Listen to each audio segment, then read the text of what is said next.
Merci, Monsieur le Président. Quand je vous écoute sur ces bancs de l'hémicycle, je repense à l'adage « qui vit de combattre un ennemi a tout intérêt à le laisser en vie ». Pour justifier vos lubies, vous mentez sous respiration artificielle des combats gagnés depuis longtemps déjà. Vous agitez des menaces qui n'existent pas, des adversaires fantômes. La vérité, c'est que personne aujourd'hui dans le spectre politique ne menace la légalité de l'avortement ou son libre accès.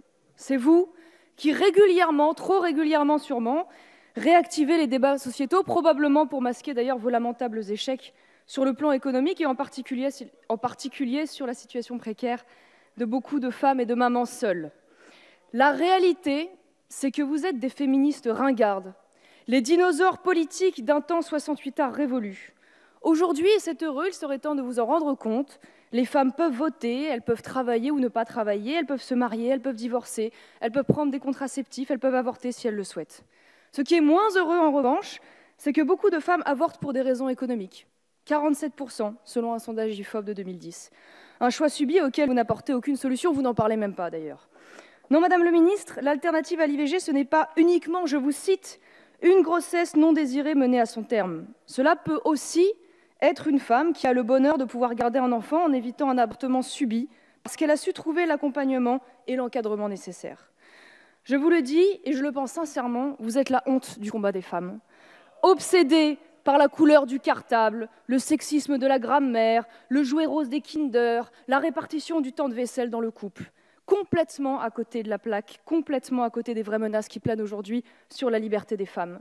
Je note votre silence coupable sur les 1200 femmes agressées sexuellement en Allemagne à la Saint-Sylvestre par les migrants, par exemple.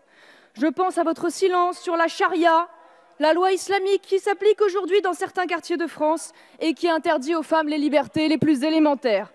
Je comprends que ça vous gêne puisque votre grand champion, Benoît Hamon, voit dans ce grignotage islamiste la continuation du machisme franchouillard des ouvriers. Quel aveuglement coupable, pour ne pas dire complice ou peut-être même électoral. Votre aversion du patriarcat incarné par le mâle blanc hétérosexuel vous a conduit, beaucoup d'entre vous en tout cas, à la collusion avec toutes les minorités qui partageaient cette aversion avec vous, sacrifiant ainsi toute cohérence sur les idées et les combats. Féministes, islamistes, LGBT, même combat. Et c'est ainsi que celles qui se présentent aujourd'hui comme les garantes du droit des femmes à disposer de leur corps sont les mêmes à défendre leur soumission par le voile et leur marchandisation par les mères porteuses. N'est-ce pas, Madame Le Morton, par exemple? À ce sujet, serait-il possible de m'éclairer, Madame la Présidente de Commission, quand vous expliquez dans votre discours qu'un enfant souffre que des parents puissent parler de lui comme un accident, je cite, « Que suggérez-vous? Qu'il eût mieux valu qu'il fût avorté ?» Je ne comprends pas la suggestion. Va falloir m'expliquer. Parce que ne vous en déplaise, et je me permets cette impudeur parce qu'elle est de notoriété publique, vous avez devant vous un accident qui se vit bien et qui préfère aujourd'hui être devant vous à vous dire vos vérités plutôt que d'avoir été avorté.